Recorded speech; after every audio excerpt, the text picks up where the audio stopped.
my name is Salomons, and I am the co-founder of AnomieXR. It's a virtual reality app for therapists and coaches to meet, make safe spaces, guide, and co-create with their clients. Thank you so much for having me here at the FreeSpring Mental Wellness Summit 2022. I'm going to be talking about how storytelling and narrative are pivotal for our mental health and how it's related to what we're building at AnomieXR. A professor at my university asked me, why are you in mental health? Because you studied filmmaking.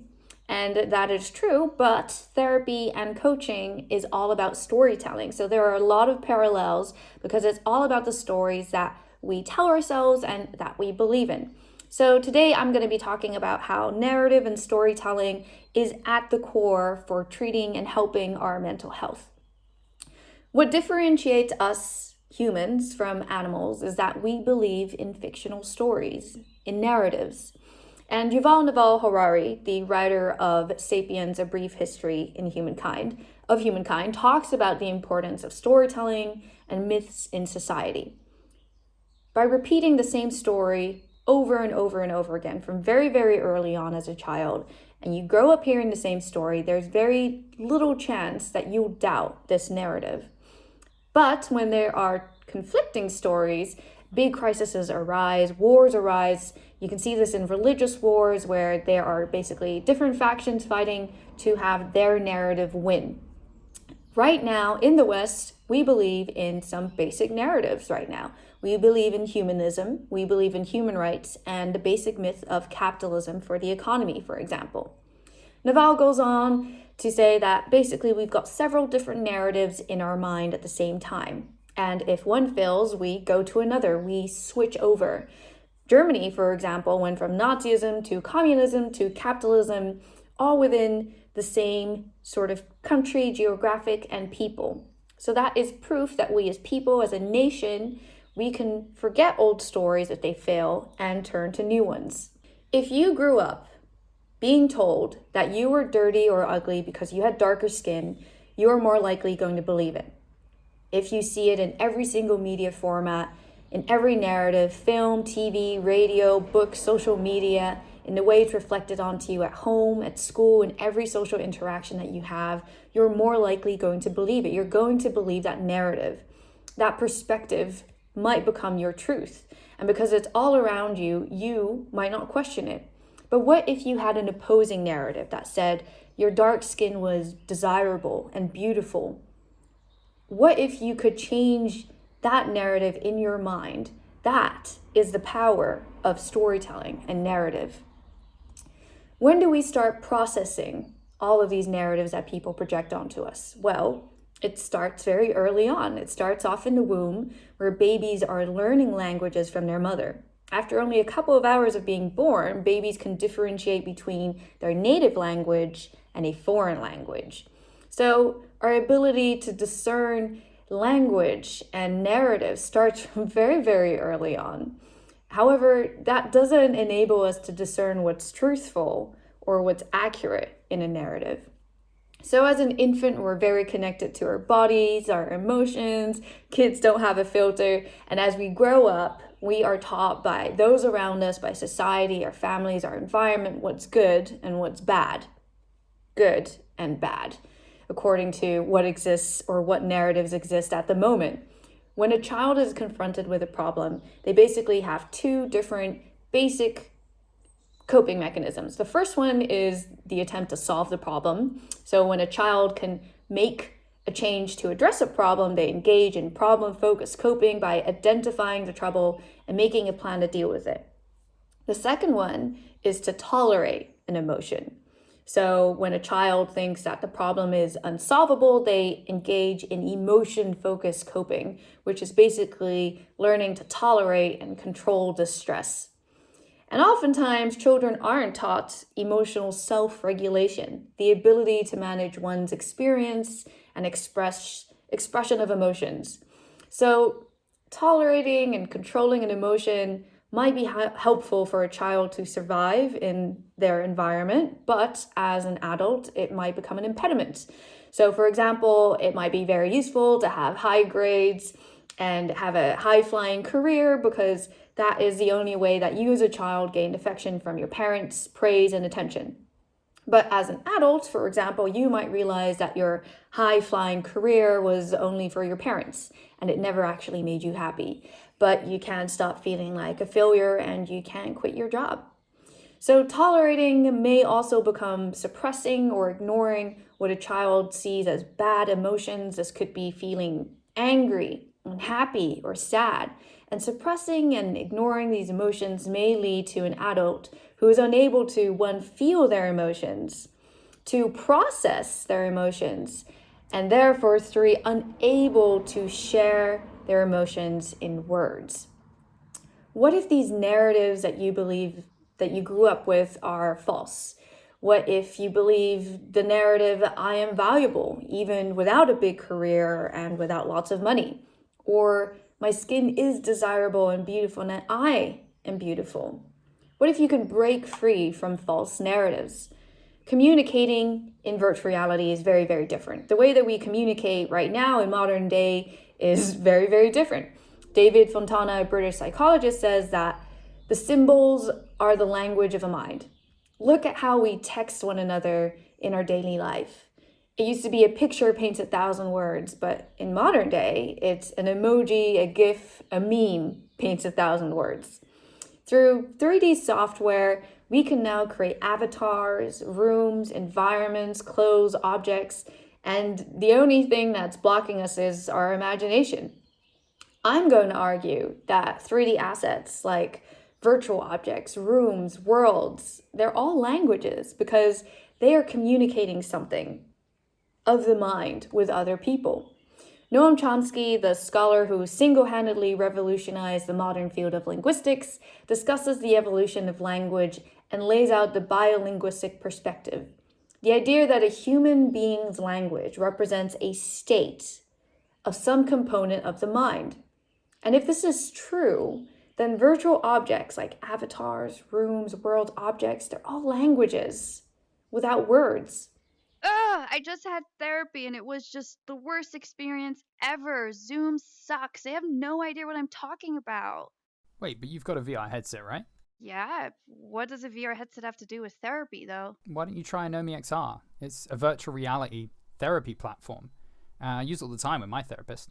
We can be together in the same virtual environment and I can just draw to show them how I feel instead of telling them.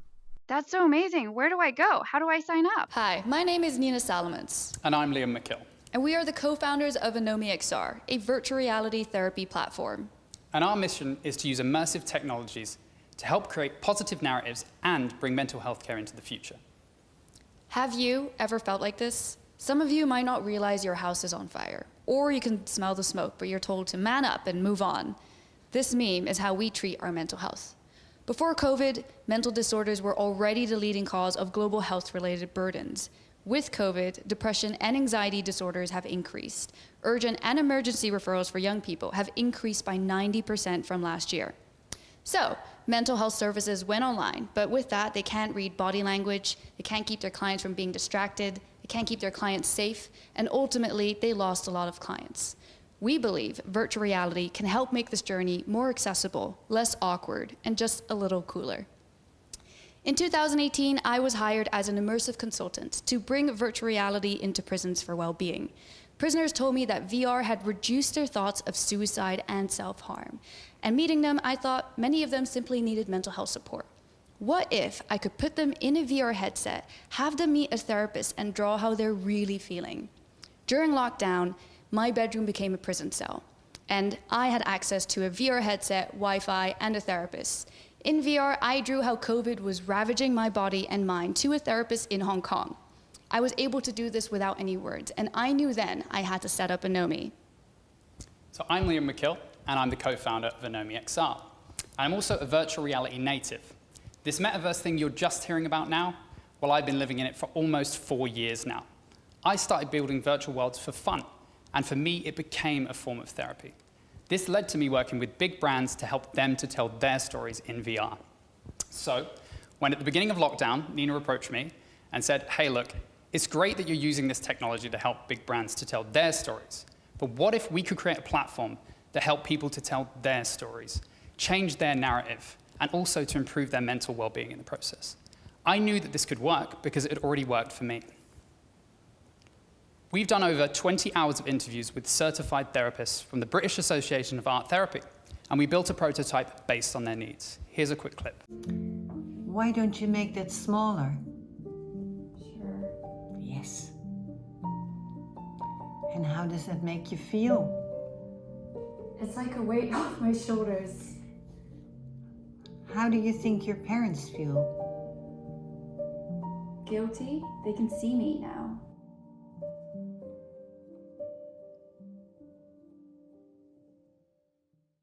We're building on an already established form of therapy, art therapy.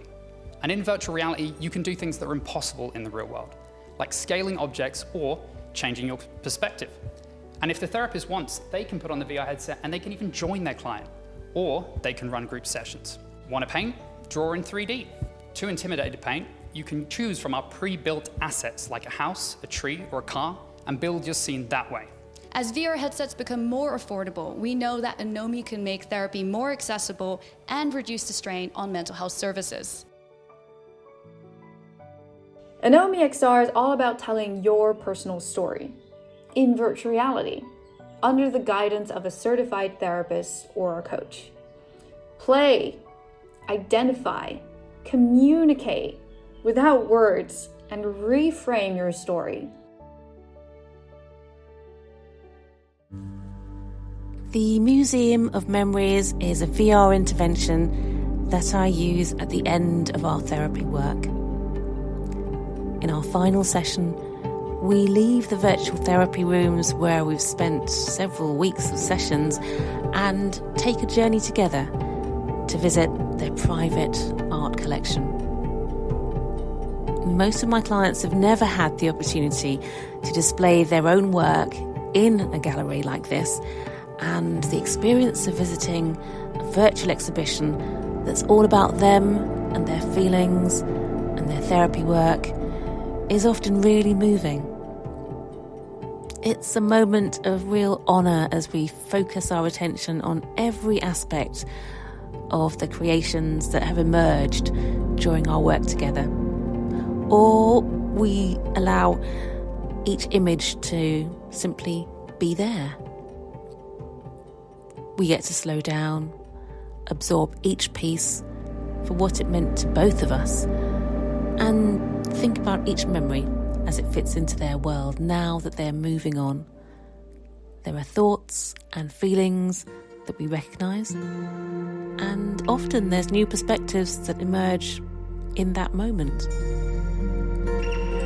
There's something about being there together and how VR makes the images larger than life. It demands your attention and respect and reflection.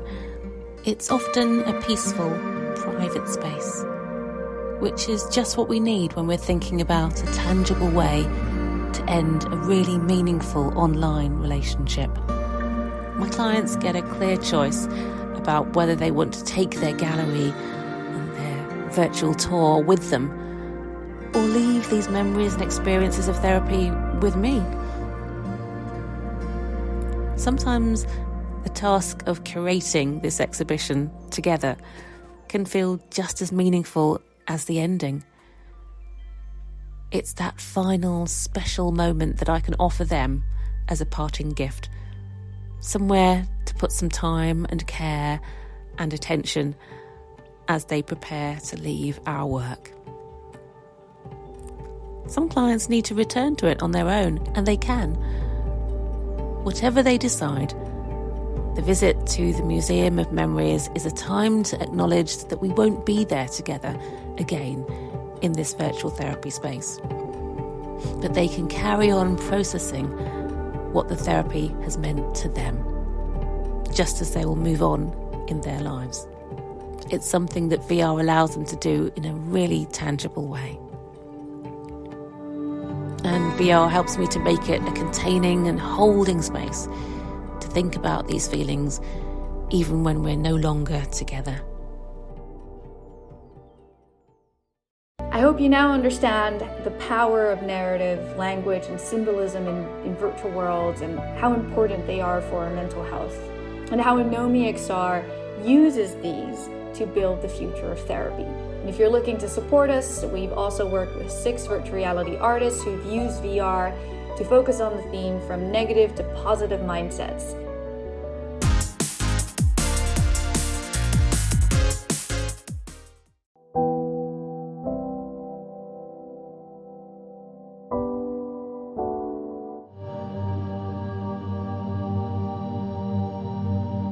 What are neural maps?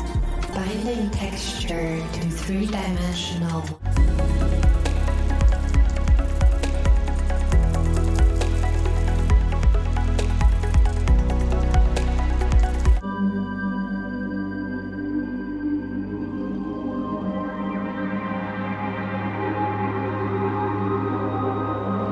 They're available on Rarible, and 60% of the proceeds go to the artists and 40% goes to the development of Anomie. We're looking for therapists and institutions that are interested to work alongside us and use Anomie with their clients. We are so excited about the future. Please contact us, and I look forward to hearing from you.